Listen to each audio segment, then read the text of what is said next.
Bem-vindo, telespectadores e ouvintes do podcast Panorama. Este que passa no canal 19 da NET, em 140 canais da Amigo TV e nas plataformas digitais. O tema de hoje sobre segurança, nós falaremos sobre armas. Sim, estou com uma pessoa que é extremamente especialista na área e armas hoje é um tanto mito. Estamos aqui para desmistificar esse mito em relação às armas, porque muitas vezes o cidadão tem a sensação que por não ter ele está inseguro, ou de fato ele por estar portando uma arma, ele está mais seguro. E de fato, você se sente seguro. Se você tivesse uma arma com você, você se sentiria mais seguro? Então, nesse podcast, nós falaremos sobre a parte de legislação e tudo que torneia este cenário para a aquisição de uma arma. Sou o Patrick, diretor da PRS Monitoramento, empresa com mais de 50 mil projetos de segurança para trazer a proteção para o seu patrimônio e para a vida através de sistemas eletrônicos e também pessoas para isso. Então, meu nobre convidado, eu sempre trago pessoas ilustres aqui. Então, hoje eu trago o Maurício. O Maurício que, além de amigo, parceiro, né? Sou cliente dele, né? Tenho uma admiração muito grande, né? Então, está comigo Maurício Duarte. Seja bem-vindo, meu amigo. É um prazer, Patrick. Muito obrigado. Obrigado pelo convite, obrigado pela oportunidade de estarmos reunidos aqui e falar um pouquinho sobre o que a gente gosta, né? E muito bem. Então, o Maurício, ele é bacharel em segurança pública pela Universidade de Roraima. Ele é presidente do Clube de Tiro Parabellum e ele também é diretor da loja de armas, Parabellum Armas e Munições. Então, nós estamos aqui, de fato, com alguém que vive o dia a dia desta realidade. Por quê?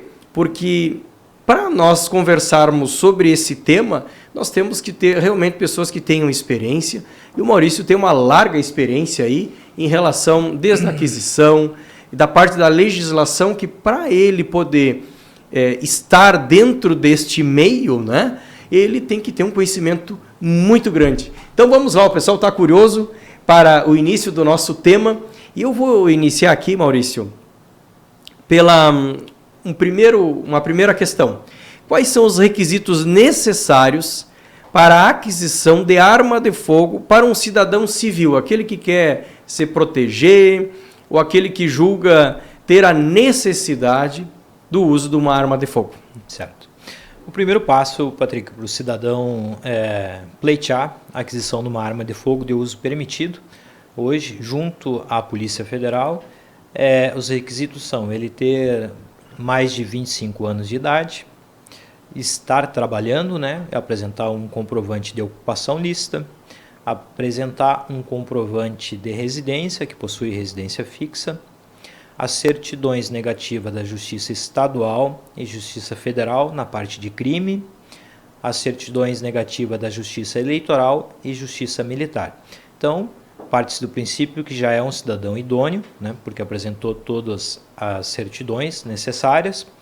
Ele também ainda vai ter que fazer um teste psicológico, né, com a nossa amiga e parceira também que já esteve aqui, a doutora Lauren, né, já comentou sobre isso. Isso, exatamente. Vai ter que realizar um teste de tiro, então sempre nessa sequência, primeiramente o teste psicológico, para ver da sanidade mental da pessoa, se ela tem condições ou não, que a psicóloga vai atestar, né, condições ou não de poder possuir uma arma de fogo. Passando um teste psicológico, é agendado junto à Polícia Federal com um instrutor credenciado pela Polícia Federal, em stand também credenciado junto à polícia e junto ao Exército Brasileiro, né? Então, um local seguro e adequado para fazer a prática do tiro vai ser atestada as condições mínimas para que o cidadão possa verificar se ele pode ou não passar no teste, né, para adquirir essa arma de fogo. Então, basicamente, identidade, CPF, comprovante de residência, de ocupação lícita, as certidões negativas, o teste tiro e o psicológico. Essa é só a primeira fase. E Maurício, digamos que o cidadão ele atingiu todos esses requisitos. Agora eu vou contextualizar algo que nós estávamos falando antes. A legislação, ela vem desde que época, já nesse formato? Ou é algo atual? É algo do atual governo, de um ano para cá, que é assim? Ou faz tempo que é assim os requisitos? Esses requisitos, basicamente, mudaram muito pouca coisa desde o ano de 2003, que foi o novo Estatuto do Desarmamento. 2013. Então, pessoal, olha só. Estamos falando que estes pré-requisitos fazem 21 anos. Então, às vezes nós nos pegamos até em tema aqui no podcast, mas o pessoal comenta que a legislação das armas mudaram, enfim e tal. Mas nós estamos falando daquela arma que o cidadão pode adquirir para proteger a sua vida, a vida da sua família, das pessoas que estão no seu entorno. Então faz 21 anos que a legislação é a mesma. Ela não mudou. Então é isso, né, Maurício? Exato, Patrick. O que mudou do governo anterior para esse é que quando a gente cumpre esses pré-requisitos, né, básicos que a gente falou agora, nós vamos entrar com um requerimento de aquisição.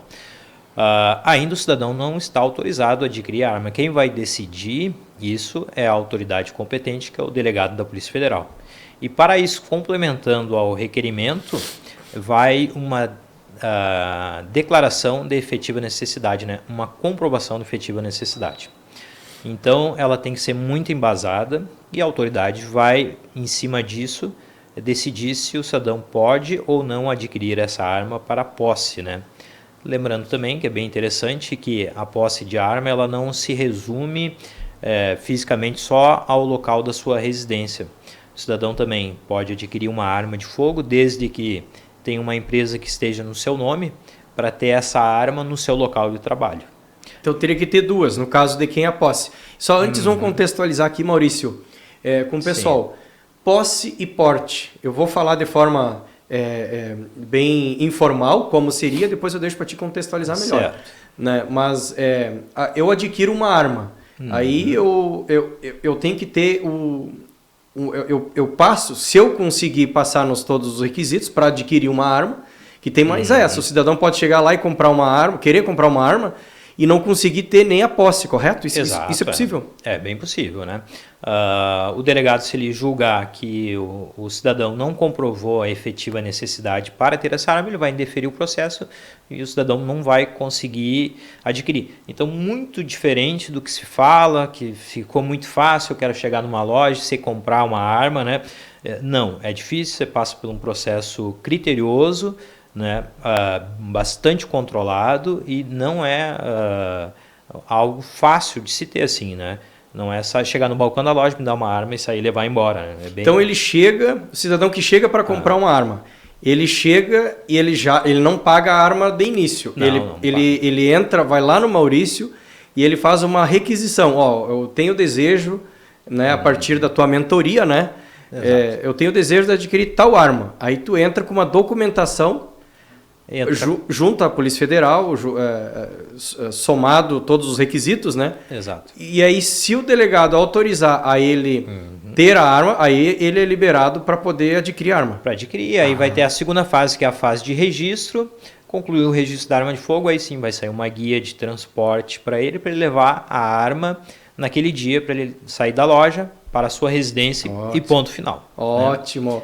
Olha que interessante, pessoal. Vamos contextualizar essa dinâmica que o Maurício nos desenhou aqui. Então vamos lá. Você, cidadão que quer adquirir uma arma, julga ter de fato a necessidade, tem toda a documentação necessária exigida pela própria instrução que o Maurício vai dar a você que quer adquirir uma arma, né? A partir disso, com toda essa juntada de documentação, o Maurício entra com o requerimento da Polícia Federal. Lá o delegado vai dar autorizado ou não se você pode, em primeiro lugar, adquirir essa arma. Chega, depois é feito um registro daquela arma que é exclusivamente para você, ela tem um chassi, né? Ela tem toda uma numeração. Aí depois que chegou o registro, qual é a próxima fase então, Maurício? Chegou lá na tua loja, aí você emite um documento que pode...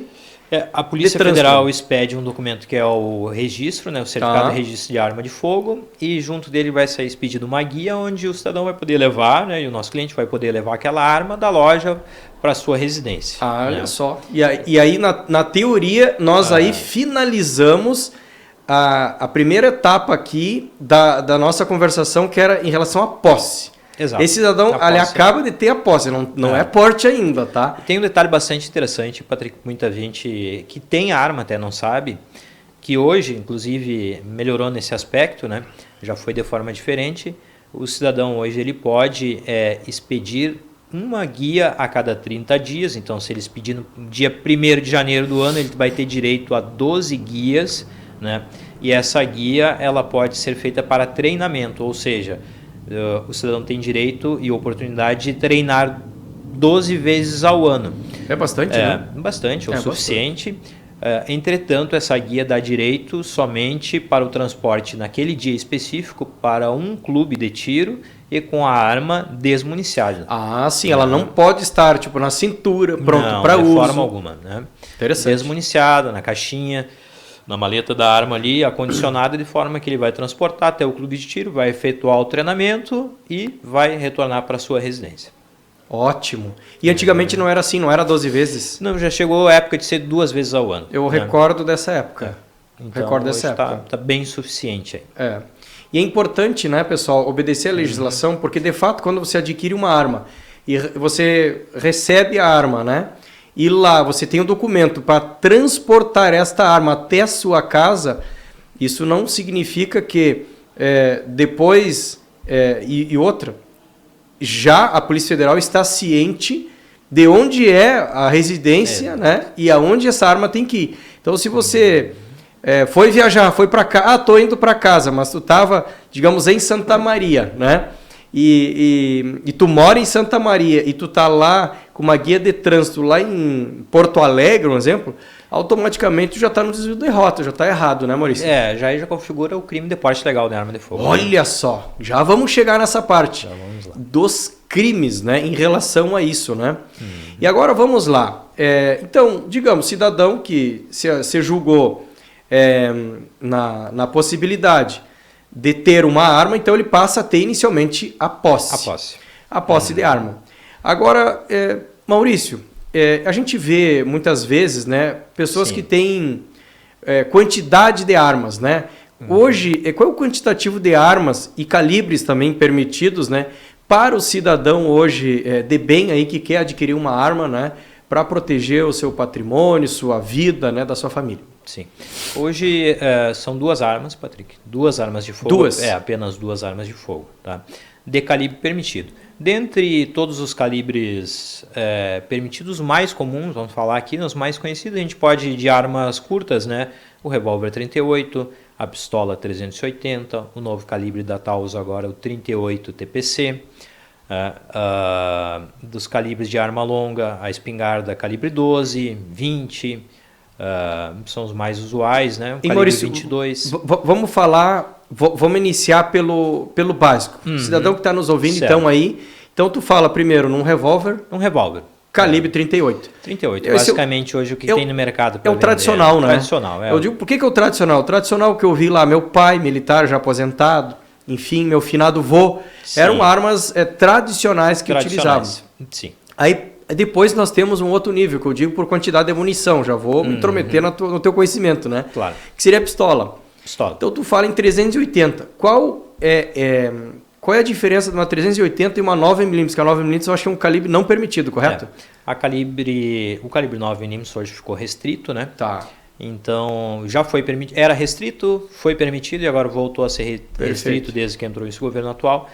Então a diferença é uma questão de energia, né, Patrick? Quando a gente fala em calibres é energia, basicamente energia, diâmetro do projétil ali também vai mudar, mas basicamente o que faz um calibre ser permitido ou restrito é a energia que esse projétil, né, essa munição tem.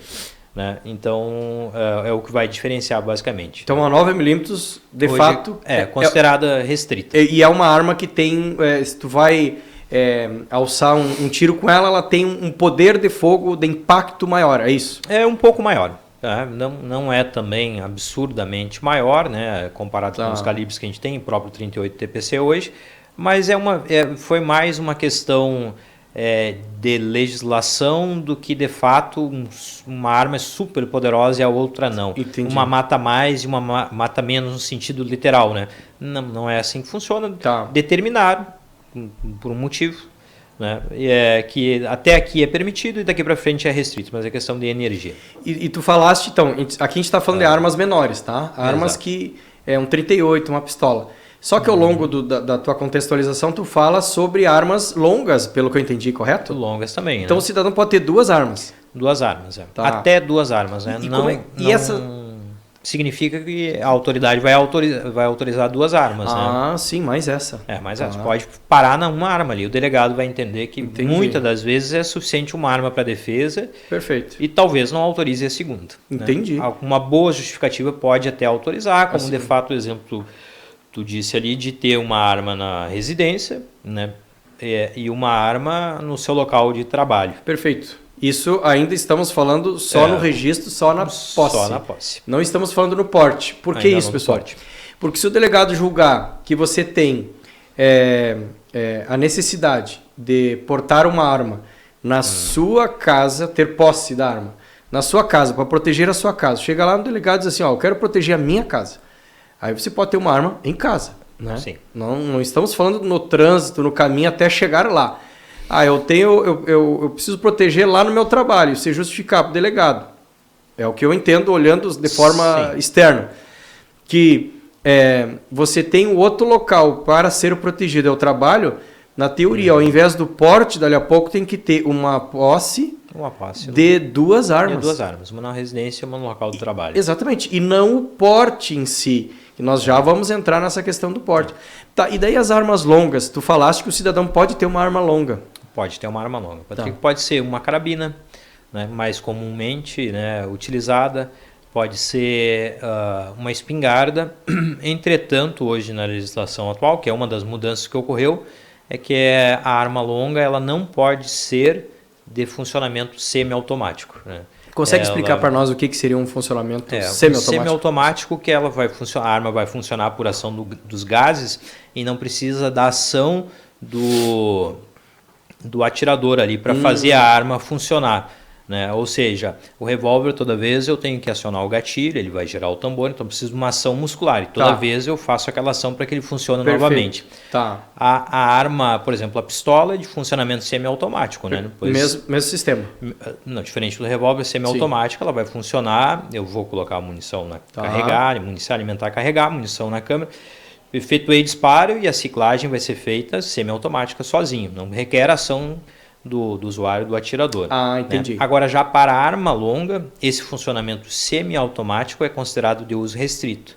Então, a arma longa autorizada, ela pode, por exemplo, a diferença, posso ter uma espingarda calibre 12 de repetição, ação pump, por exemplo, mas eu não posso ter uma calibre 12 espingarda de funcionamento semiautomático, que aí é considerada de uso restrito. Uma pequena diferença. Perfeito. E agora vamos lá, o cidadão tem 2 armas. Certo. Uma longa e tem uma arma já para porte, que poderia ser de porte, né? Porque certo. a arma longa tu não pode de forma alguma tu andar transitando com ela, não, né? Não pode, não vai ter o porte dela. Até porque será algo muito ostensivo e hoje o porte, vamos falar um pouquinho sobre o porte? Vamos. Então, porque o porte hoje ele pode ser um porte velado, é quando você está portando uma arma e a tua vestimenta faz com que isso não apareça, ele é um porte velado, né? Ela fica, não é algo ostensivo. Imagine você com uma calibre 12, uma arma longa, né? Tá andando na rua, então não é permitido, né? Não é permitido. Em quais circunstâncias eu vejo assim que a diferença entre a posse e o porte, ela acaba sendo muito pequena, né? Ela está mais na justificativa do porquê que você deveria andar com ela na rua Sim. do que de fato a aquisição em si, porque a aquisição ela segue todos os mesmos processos, né? Sim. O que diferenciar na segunda parte daí, se o cidadão entender que ele tem necessidade, né, e ele quiser pleitear o porte de arma de fogo, o que vai mudar de todos os restantes pré-requisitos que já nós falamos para aquisição, vai ser o teste de tiro, que é diferenciado. Ele tem um grau de dificuldade maior para realmente testar a habilidade do requerente, né, do cidadão do requerente, para que ele tenha um mínimo de habilidade para manusear aquela arma de fogo em uma situação de risco, já que ele pleiteia o porte de arma de fogo. Então a diferença do requisito é esse. O teste de tiro muda, é mais difícil, não é um teste tão fácil de se passar. A justificativa de efetiva necessidade, né, a comprovação, de fato é a mesma da aquisição. Porém, na prática, não é exatamente assim que funciona, né? Para comprovar junto à autoridade competente, são necessários que hajam maiores esclarecimentos acerca das circunstâncias que levam o cidadão a pleitear o porte, né? Então vai precisar convencer o delegado que de fato você está em risco iminente, né, de vida, que ou por qualquer outro motivo você precisa portar aquela arma e vai portar e transportar de um local para outro, você vai andar armado de fato, né?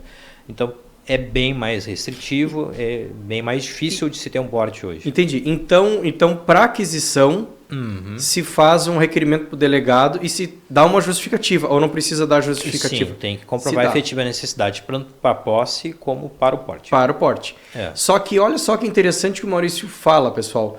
Para o porte, nós temos... eu vou trazer dentro de uma realidade aqui para a gente conseguir contextualizar. Sim. Imagine as duas situações. Você adquire uma arma, você tem o registro e a posse dela para ter em casa, ainda não o porte. Então...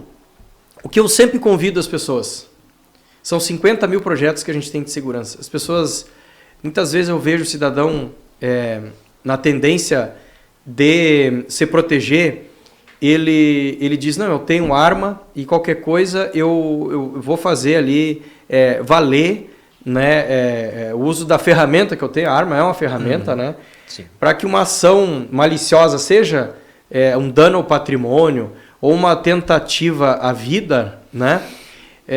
Muitas vezes naquele anseio, né, ele quer utilizar a arma. Mas vamos lá. A arma eu vejo como ela se fosse a nossa última ferramenta. Aí eu trago, não tirando a importância da arma, dou toda a importância para a arma aqui, mas como nosso último recurso. Primeiro recurso, vamos falar de uma residência. Você está na sua residência com a sua arma. O que adiantaria estar com ela se você está dormindo 3 da manhã e um ladrão já entrou dentro da tua casa e às vezes está de pé na frente da tua cama, porque a gente já teve relatos assim. São 50 mil projetos de segurança, né, Maurício? É bastante. Né, então, eu ouvi muita história. Sim. E infelizmente não foi uma e nem duas. Eu tive clientes que diziam assim, Patrick, quando eu abro os olhos, simplesmente eu estou com um invasor na minha frente. Então eu convido a ter sistemas para que se acorde. Nós temos até inclusive uma estatística lá, uma estatística bem legal. Das 11h42 da noite, olha que legal esse horário, às 5h30 é o horário que a gente mais tem arrombamentos. São 40 mil eventos na sala de monitoramento diariamente. Então... eu acho importante ter a posse, ter a arma em casa assim, legalizada, ter ciência de como usar, que nós já vamos falar sobre isso. O tema é amplo, a gente poderia falar sobre horas, né? Dá horas de conversa. Dá muito tempo, né? Então, tê-la legalizada, aí sim, um sistema que detecte, dá tempo eu brinco, de tu botar as pantufas e daí pegar a tua arma, caso necessário, o Maurício já vai dizer como que tu vai usar ela. Tá? Então, esse é um ponto. Então, a posse, ela tem que dar tempo de tu pegar a arma, tu tem esse tempo. Já o porte, ele é um porte velado, você está andando na rua e tu tem segundos para agir. Correto, Maurício? Agir. Patrick, num dos cursos abordados lá no nosso clube de tiro, né? Aproveitando o gancho aqui, que também a gente realiza esse tipo de atividade, né? Curso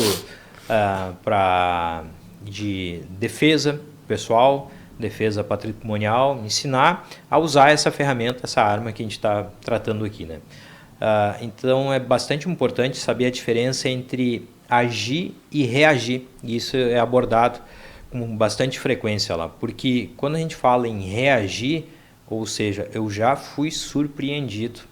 Aquele sistema de segurança que eu posso ter na minha residência, que vai desde o alarme da câmera, do cachorro, do monitoramento, falhou. Tá. E agora eu já estou reagindo a uma situação que se apresentou para mim. Ou ele não foi suficiente, porque muitas vezes eu vejo que são raros os casos. Claro, aí eu vou para a motivação, né? Motivação do crime de fato. Sim. Né? Se a pessoa de fato quer atentar contra a vida de alguém, né? Vamos falar assim, um caso de feminicídios, né? Isso a gente vê muito, né? Porque daí o cidadão ele está, né, ele tá naquela intenção de praticar aquele ato e deu. Independente de alarme, cerca elétrica, que ele vai performar aquilo ali e vai atentar contra a vida da pessoa, né? Então agora o Maurício vai nos contextualizar, então, baseado nisso. Então todos os sistemas eles não foram suficientes para barrar, né? Porque às vezes tem um ladrão que quer roubar só uma escada, alguma coisa, toca o alarme e vai embora. Mas e aquele que quer atentar contra a tua vida? Sempre convido, não tenham inimigos, para que vocês não tenham que chegar até o ponto, né? Esse ponto. É motivação. Então vamos lá, Maurício. Então, os sistemas ou falharam ou não foram suficientes para barrar essa pessoa. E aí, Patrick, só para concluir ali a diferença do reagir, né? Então eu fui surpreendido. Estou reagindo. Agora, o ideal, o que seria o melhor dos mundos, né? É que eu não seja surpreendido. Ou seja, tenha tempo, né? Eu vou agir, que é a principal diferença entre agir e reagir, né? Boa. Então, quando eu ajo, eu verifiquei que o alarme disparou, um exemplo hipotético aqui, né? Um cercamento eletrônico, qualquer sistema que me avise ali, eu verifiquei, olhei nas câmeras, peguei minha arma e agora eu estou em condições. Então, ou seja, eu não vou ser surpreendido, né? Então, tem uma grande diferença. De forma silenciosa, isso é bíblico, né? O ladrão chega, como é que é? Eu chegarei de forma silenciosa como um ladrão também chega em sua casa. Né? Então, é bem isso é muito importante. Bem importante. Só para contar mais uma historinha, um grande amigo meu me ligou agora esses dias e falou: Patrick, eu não acredito. O cara roubou uma escada do lado onde eu dormia. Claro, ele estava dormindo lá de dentro, ele roubou a escada do lado de fora, mas estava escorado na... Sim. E eu não vi nada, né? Então, realmente, essas ações, elas são silenciosas muitas vezes, né? Patrick, então, desses temas nós abordamos lá, porque, e ainda complementando um pouquinho mais, um assunto vai puxando o outro, né? Digamos lá que o cidadão adquiriu a arma, né? Ou que até conseguiu o porte de arma de fogo, mas não parou por aí, né? A questão da segurança pessoal envolve mais treinamentos para ele que fique habilitado, né? E simplesmente não tem fim. O treinamento ele é para a vida toda, né? Tem que treinar, assim como a gente treina caminhada, corrida, bicicleta, academia. Você vai para o seu tiro, a defesa, você tem que treinar continuamente. Né? Até porque naquele momento em que de fato tu vai precisar, né, Maurício? Tu tem que estar preparado para isso, né? Tem que estar preparado. E, inclusive, eu trago algo aqui que é interessante e é tema muito nos clubes de tiros, né? Inclusive é tema dentro da Parabellum, né, clube de tiro, que é em relação às pane das armas. Imagine tu não ter treinamento suficiente para resolver uma pane da tua arma. Chegar no momento de estar protegendo a tua vida, tu ter ou posse, ou enfim, porte, independente, né, de ambas as situações, tu ter que usar e pedir para outra pessoa, aguarda um pouquinho que a minha arma deu uma pane, agora eu não consigo resolver, né? Então, esse é um dos pontos mais que eu vejo assim, que essa alteração da legislação que para quem tem a posse de poder ir 12 vezes no ano é fantástica. Porque antigamente eram 2 vezes, ou vezes. Uma vez, enfim, né? Sim. E tem que ter esse hábito do treino. Tem que ter né? Eu vivo na pele isso aí. Né? Períodos, né, que eu passo sem fazer um treinamento, eu chego lá, muitas vezes me perguntando para mim mesmo como que eu tenho que fazer o procedimento. Então tem que ser algo vivido com uma constância. Que nunca sabe a hora que vai precisar usar, tem que estar pronto. Né? Sempre pronto. Muito legal. Então, olha só, pessoal. Agora eu vou puxar um tema aqui, ó, que permeia muito o cenário das armas. Né? O pessoal, hoje então a gente fala sobre posse, sobre porte de arma, nós falamos, né? Então, o que seria a posse? É você adquirir, ter em casa, no seu trabalho, uma arma. Então, você não vai transitar com ela para cá e para lá, para sua proteção pessoal, né? E da sua família. O porte é onde você transita. Então, você sai da onde você estiver, né? A legislação ainda ela prevê que você poderá ter ela dentro do seu estado, normalmente assim, dentro do seu estado, né, com algumas exceções feito a nível Brasil, né, Maurício? Exato. E agora a gente vai falar sobre o CAC. O CAC, ele é um termo muito utilizado dentro do mundo das armas. Eu vou pedir para o Maurício, então, nos explicar o que de fato é o CAC. Certo. Patrick, o CAC hoje o pessoal ouve falar muito na mídia, né? De uma forma geral, aí ele ficou bastante conhecido, né, de uns anos para cá. Mas já existe há muito tempo, né? Então o CAC é o colecionador, o atirador e o caçador. Ele sempre existiu? É algo antigo? Já é bastante antigo, por mais de 20 anos também, Patrick. Tá. Existe para mais de 20 anos já que existe o CAC, né? CAC. Então, o colecionador, como o próprio nome diz, né, é o cidadão que vai colecionar, né, armas de fogo, tá? E tem toda uma regra específica para o colecionismo, que não vem ao caso aqui de se esmiuçar, né? Sim. Mas é possível, o cidadão quer colecionar uma arma, ele pode, né? Colecionar armas, etc. O atirador, que significa, né, que é o atirador esportivo, né? Então ele vai praticar um esporte, né? Um esporte de tiro. E tem que ter uma certa frequência no clube, né? Tem uma frequência do clube. Que é obrigatório, né? Também é obrigatória. E o caçador, que hoje é a única caça liberada, né, aqui no Brasil, é o manejo, né, da fauna exótica invasora, que é o javali. É a única caça também. Ninguém sai caçando indiscriminadamente qualquer animal, não pode, é proibido, é crime, né? Então é somente o manejo do javali. E Maurício, e o CAC hoje ele tem direito ao porte? O CAC pode andar... o CAC já dá direito ao porte? Ele tem uma arma para o porte ou ele sai da casa e vai para o clube de tiro? Estritamente para a atividade de tiro ou de caça, essa arma ela vai ter que ser transportada desmuniciada, casa, clube, casa, ou casa, local de manejo, de volta para sua residência. Então, né? O CAC ele não tem porte. Pessoal, não tem porte. Olha a informação que o Maurício está nos trazendo aqui. O CAC ele não tem o porte. Ele sai com a arma da sua casa, com seu armamento para o clube de tiro e para onde ele for, né, fazer os treinamentos. Para isso ele tem que emitir uma guia, Maurício, para provar que ele está indo para aquele local ou o clube associado dele?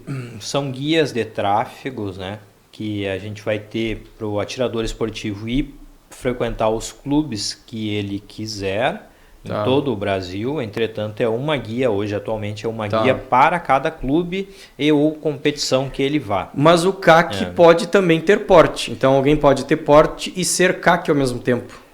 Mas é bastante distinto porque as armas não se misturam, né? O que é pela Polícia Federal hoje ainda, né? A posse e o porte, que é independente de ser CAC ou não, né? De ser colecionador, atirador e caçador. Entendi. Como nós já estamos chegando no final, eu vou lançar aqui uma última parte, que ela é fantástica, ela é muito longa, né? Mas aspectos legais para a caracterização da legítima defesa no emprego da arma de fogo. Em qual circunstância, Maurício, a gente poderia, de fato, utilizar uma arma de fogo contra alguém, né? E a gente estaria, de certa forma, amparados pela lei, pela legislação. Hoje, o cidadão que tem uma arma de fogo registrada junto à Polícia Federal para posse, né, ele vai ser considerado, né, os requisitos ali para que considere que ele esteja empregando, se necessário, esse armamento para que configure legítima defesa ou excludente de ilicitude, né? Vai ser que essa arma vai ter que ser usada para repelir injusta agressão, né? Usando os meios necessários e disponíveis em favor próprio ou de terceiro. né? Que é uma coisa também que nós temos falado muitas vezes, porque eu, para defender a tua vida, que sou teu amigo, eu também posso fazer uso dessa arma, dessa ferramenta, para defender a sua vida, ou da minha família, ou de qualquer outro. Então, de terceiro também se encaixa na questão da legítima defesa, né? Então, os meios moderados, né? Só um exemplo hipotético aqui também. Tá. Entrou alguém na minha residência e estava armado com uma arma branca, uma faca. Posso fazer o uso da minha arma de fogo? Sim, com certeza, porque são os meios necessários e disponíveis, né? Não significa que eu vou ter que ir lá e pegar também. Não, para ele está de faca, eu vou pegar uma faca agora para a gente ficar de igual para igual, né? Entendi. Não existe isso. Sim, até né? porque eu digo, são ferramentas, né? As ferramentas, elas são utilizadas da forma com que quem está com ela, né, vai empregar. Eu tive um caso de um amigo meu há muitos anos atrás, que ele simplesmente pegou um cidadão lá roubando o rádio do carro dele, e ele tinha uma chave de fenda que ele usou para fazer o furto. Ele cravou a chave de fenda no pulmão dele. Então, não estamos falando aqui, qualquer ferramenta, eu digo, poderia ser uma arma, né? Pode ser uma arma, uma panela, uma pedra ali, né, se transforma em uma arma. Então, são os meios necessários disponíveis, né? Interessante essa contextualização. Então, o cidadão tem uma arma para fazer a defesa da sua residência, né? E detalhe interessante também, Patrick, que é a defesa da vida e dos bens, né? Não, a gente pensa às vezes só que tem uma ameaça à integridade física, não, mas dos bens também, né? Do qual a gente possui também fazem parte para que configure legítima defesa. Que legal, que legal. Bem interessante, né?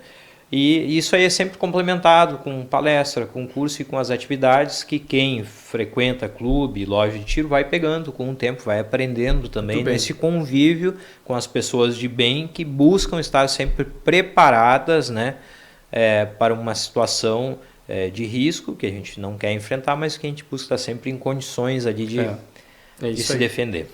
Maurício, nós teríamos aqui ainda muito para falar. Sim. Então, já esteja convidado para vir uma próxima vez, para a gente dar andamento às questões, que é um tema muito amplo, né, pessoal? Né? Estar hoje protegido, né? Então, nós temos que entender de fato qual a real necessidade, né, que nós temos, né? Seja proteção em conjunta com sistemas eletrônicos, com uma estratégia de segurança, né? Ou também utilizando aí armas. Então, Maurício, te agradeço pela tua presença. Chegamos ao final do nosso podcast. Pode deixar um recado para o pessoal aí adquirir, eu super indico, tá? Adquirir armas, fazer treinamentos de tiro, né, para o nosso telespectador e ouvintes. Diz aonde está hoje a Parabellum, né? Nós estamos localizados na Rua Venâncio Soares, 2741, anexo ao Hotel Itaimbé. Nós dispomos lá de loja de arma de fogo, de clube de tiro, instrutor credenciado junto à Polícia Federal para dar treinamentos e aplicar provas, né, tanto para aquisição quanto para porte. Nós também temos escritório de despachante bélico, despachante de arma de fogo. Então, para satisfação do nosso cliente, chegar lá você vai ter toda uma assessoria documental onde a gente vai providenciar tudo da melhor forma possível na pessoa do Roger Castro, na pessoa do Beto Pozobon, que é o nosso instrutor, né? Então vai ser um serviço completo lá, estacionamento privativo, com segurança, um local adequado, seguro, um ambiente familiar, e a gente convida todos que não conhecem as nossas instalações que nos façam a visita para conhecer.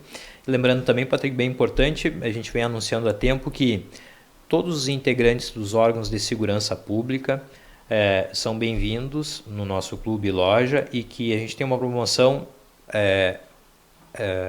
que não é uma promoção que tem data de validade, né? Ou seja, de segunda, terça e quarta, os integrantes dos órgãos de segurança pública não pagam taxa de utilização do estande, então podem treinar conosco lá sem custo. Que legal, isso é muito bom. Interessante. Parabéns pela tua iniciativa, obrigado, né? Auxiliando aí a segurança pública nisso, né? Porque muitas vezes o profissional às vezes não tem um local adequado para fazer, não dispõe, né? O próprio o Estado, enfim, né? não fornece isso aí. Né? Parabéns pela tua iniciativa. Muito obrigado por estar presente aqui conosco. Patrick, é um prazer. Você chega ao final, então, juntamente conosco com esse tema. posse, porte de arma, CAC, registro de armas e tudo que nós poderíamos falar nesse curto espaço de tempo sobre o tema. Então, fique conosco, nos acompanhe, que a gente vai ter mais insights, mais conteúdos em relação a isso aí. Me chamo Patrick Rodrigues de Souza. Este programa, que é o podcast Panorama, passará em 140 canais da Amigo TV, no canal 19 da NET e nas plataformas digitais. Muito obrigado.